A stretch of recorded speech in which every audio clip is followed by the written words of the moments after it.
നിങ്ങൾക്ക് പഴയ സിനിമ കാണുന്ന ഒരു ഫീലിൽ ഒരു പുതിയ സിനിമ കാണാൻ താല്പര്യമുണ്ടെങ്കിൽ ഈ ഒരു സിനിമ നിങ്ങളൊന്ന് ട്രൈ ചെയ്ത് നോക്കണം. ഹോംബാലെ ഫിലിംസ് പ്രൊഡ്യൂസ് ചെയ്ത് സുമൻ കുമാർ എന്ന് പറഞ്ഞ ഡയറക്ടറിൻ്റെ ആദ്യത്തെ പടമാണ് രഘു താത്ത. ഒരു 80s 90s കാലഘട്ടത്തിലുള്ളൊരു സിനിമയുടെ ഒരു എസ്തറ്റിക്സിലാണ് ഈ ഒരു സിനിമ എടുത്തു വെച്ചിരിക്കുന്നത്. അതായത് ഇതിൻ്റെ എഡിറ്റിങ്, സിനിമാറ്റോഗ്രഫി, മ്യൂസിക് എല്ലാത്തിലും ആ ഒരു 90s ഫീല് നമുക്ക് കിട്ടുന്നുണ്ടായിരുന്നു. അതുകൊണ്ട് തന്നെ ഈ പടം കണ്ടിരിക്കാനായിട്ട് ഭയങ്കര രസമായിരുന്നു. ഇനി ഈ സിനിമയുടെ കഥയെ പറ്റി പറയുകയാണെങ്കിൽ ഒരു 80s 90s കാലഘട്ടത്തിൽ നടക്കുന്ന ഒരു കഥ തന്നെയാണ്. കുറച്ച് ഫോർവേഡായിട്ട് ചിന്തിക്കുന്ന ഒരു പെൺകുട്ടി, ആ ക്യാരക്ടറാണ് കീർത്തി സുരേഷ് ചെയ്യുന്നത്. ഈ കീർത്തി സുരേഷിൻ്റെ കല്യാണം വീട്ടുകാർ ഉറപ്പിക്കുകയാണ്. പക്ഷേ കീർത്തി സുരേഷിന് കല്യാണം കഴിക്കാൻ താല്പര്യമില്ല.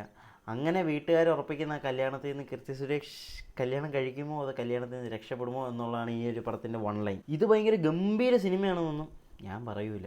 അത്യാവശ്യം നല്ല കോമഡി സീൻസും ഇമോഷണലായിട്ടുള്ള സീൻസും കുറച്ചധികം നല്ല നല്ല മൊമെൻറ്റ്സുകളൊക്കെ ഉള്ള ഒരു ഫാമിലി ആയിട്ടൊക്കെ ഇരുന്ന് കാണാൻ പറ്റുന്ന നല്ലൊരു അടിപൊളി ഫീൽ ഗുഡ് പടമായിട്ടാണ് എനിക്കിത് തോന്നിയത്. പലർക്കും പല അഭിപ്രായമാണ്. പക്ഷേ എനിക്ക് പേഴ്സണലി ഈ പടം നന്നായിട്ട് ഇഷ്ടപ്പെട്ടു. കൊള്ളാം. നിങ്ങൾക്ക് സമയമുണ്ടെങ്കിൽ ഈ പടം ഒന്ന് ട്രൈ ചെയ്ത് നോക്കുക. C5 അവൈലബിൾ ആണ്.